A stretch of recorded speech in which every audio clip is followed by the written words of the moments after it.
Shalom Jemaat GBI Jerusalem, Alkitab suara hari ini terdapat dalam Kisah Para Rasul pasal 4-6. Kisah Para Rasul pasal 4. Ketika Petrus dan Yohanes sedang berbicara kepada orang banyak, mereka tiba-tiba didatangi imam-imam dan kepala pengawal bait Allah serta orang-orang Saduki. Orang-orang itu sangat marah karena mereka mengajar orang banyak dan memberitakan bahwa dalam Yesus ada kebangkitan dari antara orang mati. Mereka ditangkap dan diserahkan ke dalam tahanan sampai keesokan harinya karena hari telah malam. Tetapi di antara orang yang mendengar ajaran itu banyak yang menjadi percaya, sehingga jumlah mereka menjadi kira-kira 5.000 orang laki-laki. Pada keesokan harinya, pemimpin-pemimpin Yahudi serta tua-tua dan ahli Taurat mengadakan sidang di Yerusalem dengan imam besar Hanas dan Kayafas, Yohanes dan Alexander dan semua orang lain yang termasuk keturunan imam besar. Lalu Petrus dan Yohanes dihadapkan kepada sidang itu dan mulai diperiksa dengan pertanyaan ini, dengan kuasa manakah atau dalam nama siapakah kamu bertindak demikian itu? Maka jawab Petrus penuh dengan Roh Kudus, hai pemimpin-pemimpin umat dan tua-tua, jika kami sekarang harus diperiksa karena suatu kebajikan kepada seorang sakit dan harus menerangkan dengan kuasa manakah orang itu disembuhkan, maka ketahuilah oleh kamu sekalian dan oleh seluruh umat Israel bahwa dalam nama Yesus Kristus orang Nazaret yang telah kamu salibkan, tetapi yang telah dibangkitkan Allah dari antara orang mati, bahwa oleh karena Yesus itulah orang ini berdiri dengan sehat sekarang di depan kamu. Yesus adalah batu yang dibuang oleh tukang-tukang bangunan, yaitu kamu sendiri. Namun ia telah menjadi batu penjuru. Dan keselamatan tidak ada di dalam siapapun juga selain di dalam Dia. Sebab di bawah kolong langit ini tidak ada nama lain yang diberikan kepada manusia yang olehnya kita dapat diselamatkan. Ketika sidang itu melihat keberanian Petrus dan Yohanes dan mengetahui bahwa keduanya orang biasa yang tidak terpelajar, heranlah mereka dan mereka mengenal keduanya sebagai pengikut Yesus. Tetapi karena mereka melihat orang yang disembuhkan itu berdiri di samping kedua rasul itu, mereka tidak dapat mengatakan apa-apa untuk membantahnya. Dan setelah mereka menyuruh rasul-rasul itu meninggalkan ruang sidang, berundinglah mereka dan berkata, tindakan apakah yang harus kita ambil terhadap orang-orang ini? Sebab telah nyata kepada semua penduduk Yerusalem bahwa mereka telah mengadakan suatu mujizat yang menyolok dan kita tidak dapat menyangkalnya. Tetapi supaya hal itu jangan makin luas tersiar di antara orang banyak, baiklah kita mengancam dan melarang mereka, supaya mereka jangan berbicara lagi dengan siapapun dalam nama itu. Dan setelah keduanya disuruh masuk, mereka diperintahkan supaya sama sekali jangan berbicara atau mengajar lagi dalam nama Yesus. Tetapi Petrus dan Yohanes menjawab mereka, silakan kamu putuskan sendiri manakah yang benar di hadapan Allah, taat kepada kamu atau taat kepada Allah. Sebab tidak mungkin bagi kami untuk tidak berkata-kata tentang apa yang telah kami lihat dan yang telah kami dengar. Mereka semakin keras mengancam rasul-rasul itu, tetapi akhirnya melepaskan mereka juga. Sebab sidang tidak melihat jalan untuk menghukum mereka, karena takut akan orang banyak yang memuliakan nama Allah berhubung dengan apa yang telah terjadi. sebab orang yang disembuhkan oleh mujizat itu sudah lebih dari 40 tahun umurnya. Sesudah dilepaskan, pergilah Petrus dan Yohanes kepada teman-teman mereka. Lalu mereka menceritakan segala sesuatu yang dikatakan imam-imam kepala dan tua-tua kepada mereka.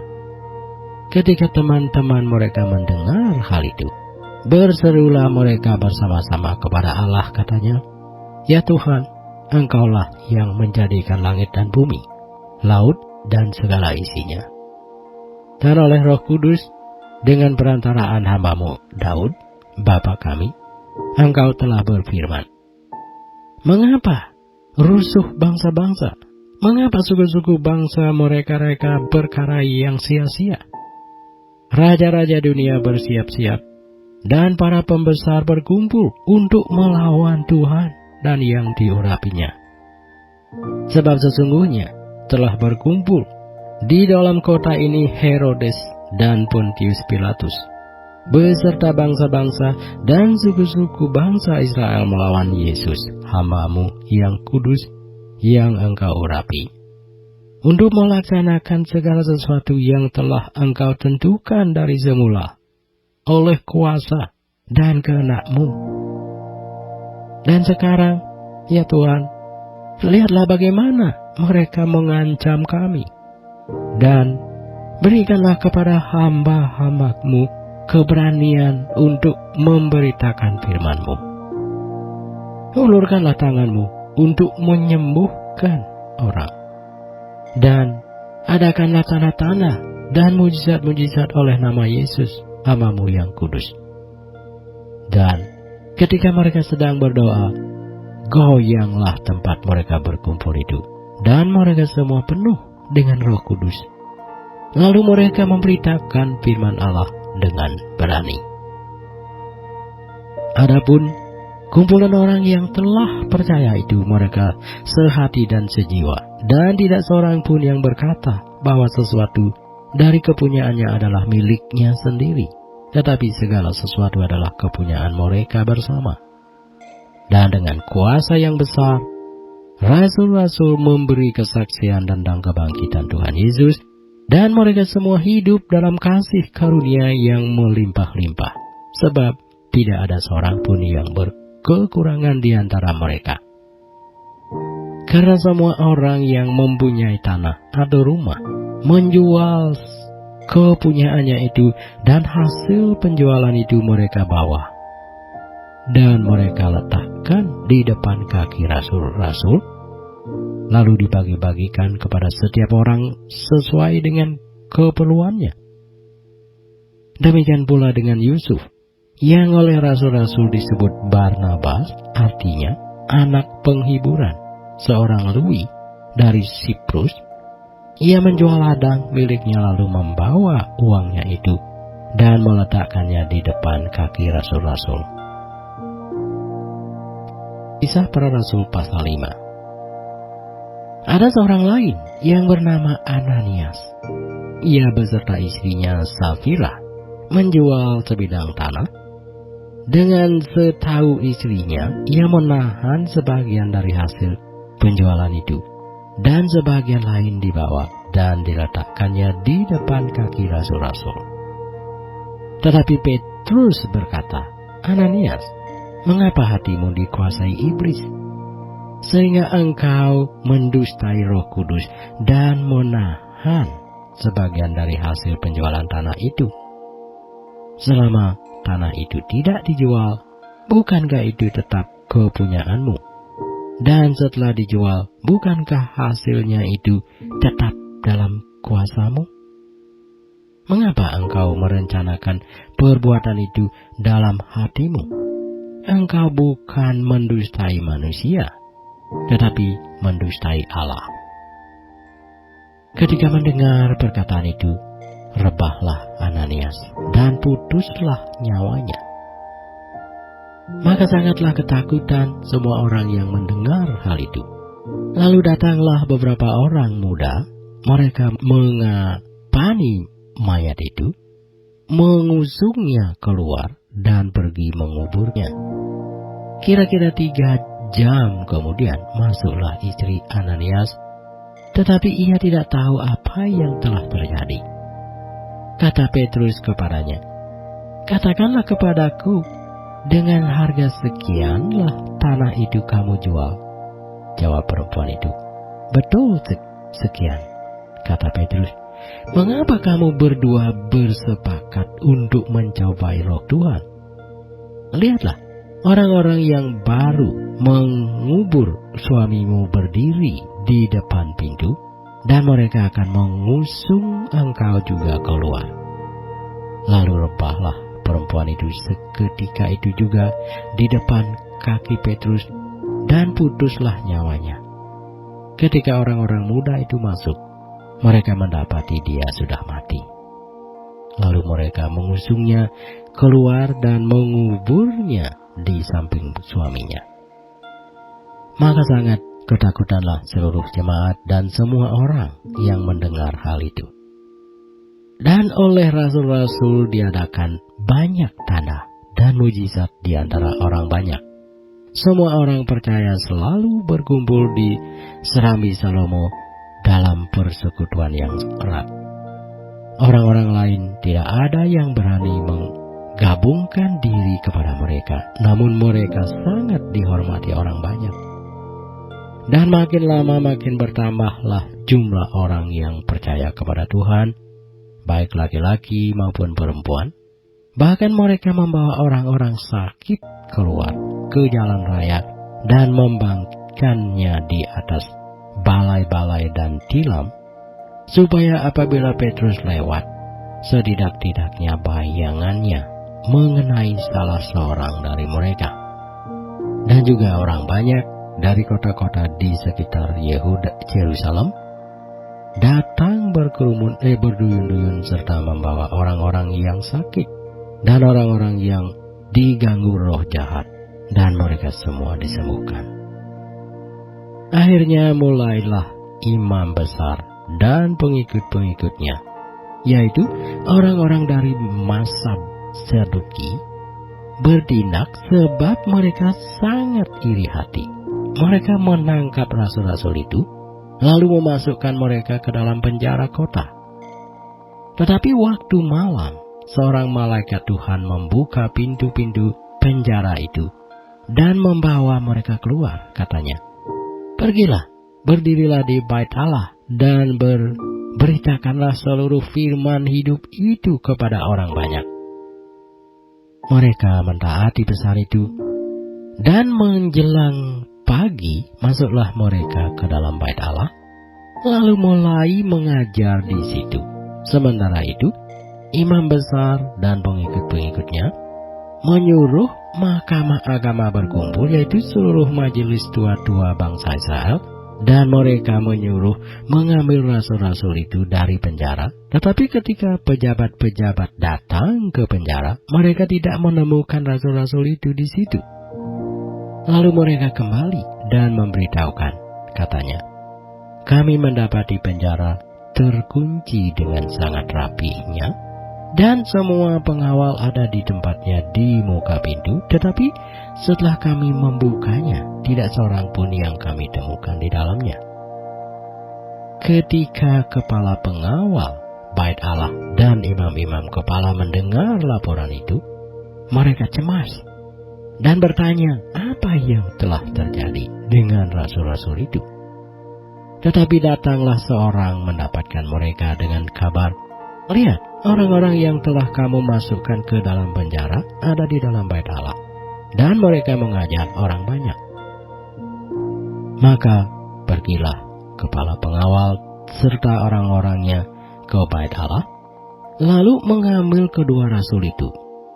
Tetapi tidak dengan kekerasan, karena mereka takut kalau orang banyak melempari mereka. Mereka membawa keduanya dan menghadapkan mereka kepada mahkamah agama. Imam besar mulai menanyai mereka, katanya, "Dengan keras kami melarang kamu mengajar dalam nama itu. Namun ternyata kamu telah memenuhi Yerusalem dengan ajaranmu, dan kamu hendak nanggungkan darah orang itu kepada kami." Tetapi Petrus dan rasul-rasul itu menjawab, katanya, "Kita harus lebih taat kepada Allah daripada kepada manusia. Allah nenek moyang kita telah membangkitkan Yesus yang kamu gantungkan pada kayu salib dan kamu bunuh.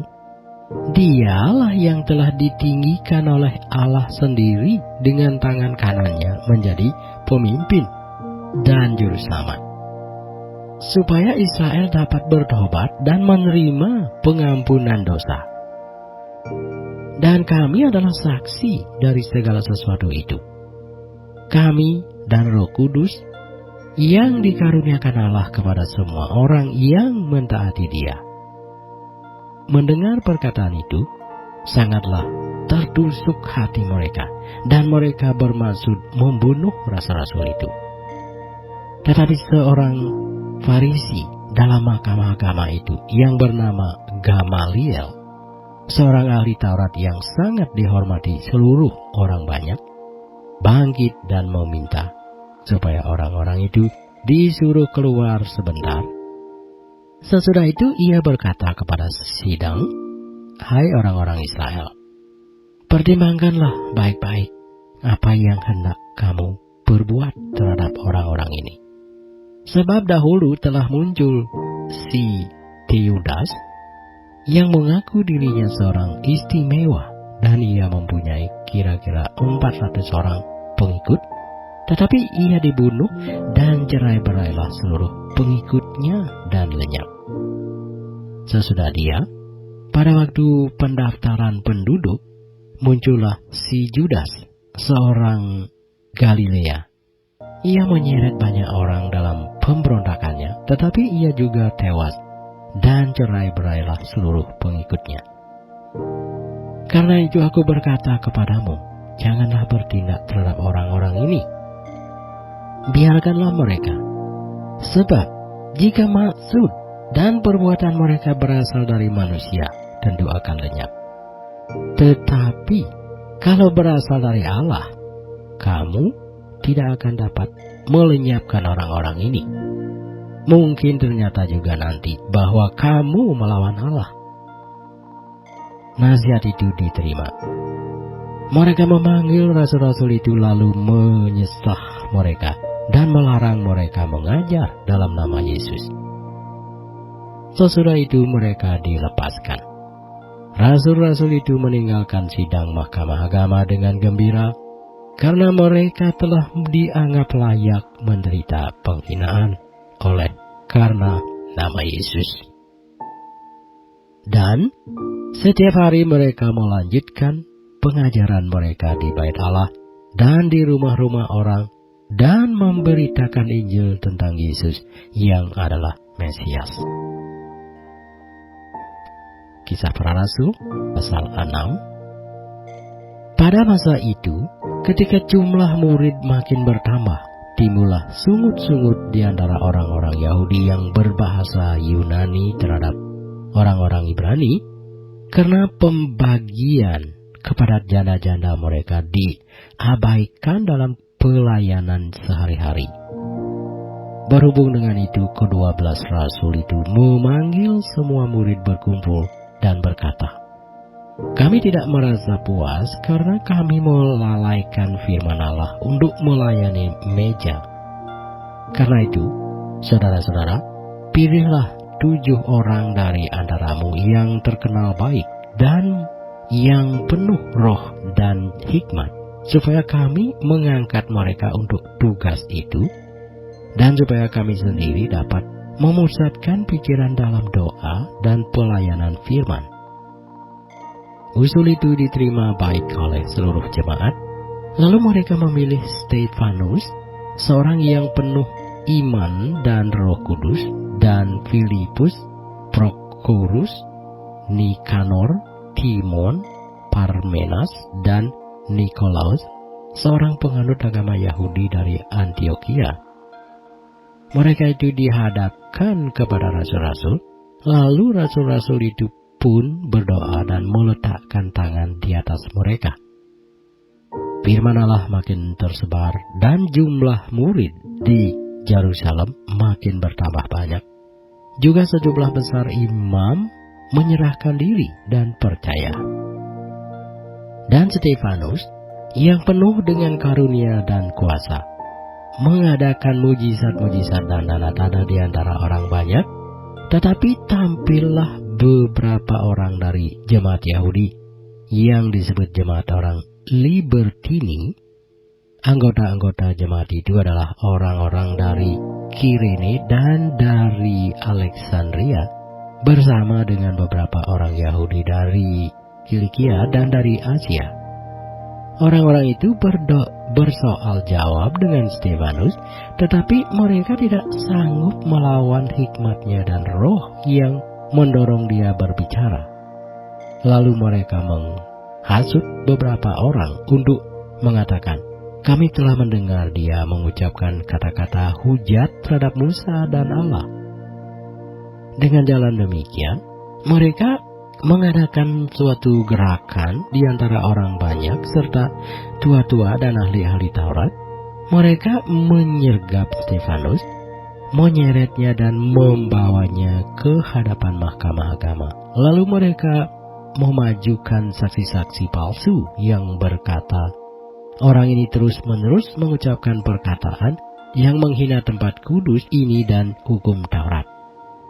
Sebab kami telah mendengar dia mengatakan bahwa Yesus, orang Nazaret itu akan merubuhkan tempat ini dan mengubah adat istiadat yang diwariskan oleh Musa kepada kita." Semua orang yang duduk dalam sidang mahkamah agama itu menatap Stefanus. Lalu mereka melihat muka Stefanus sama seperti muka seorang malaikat.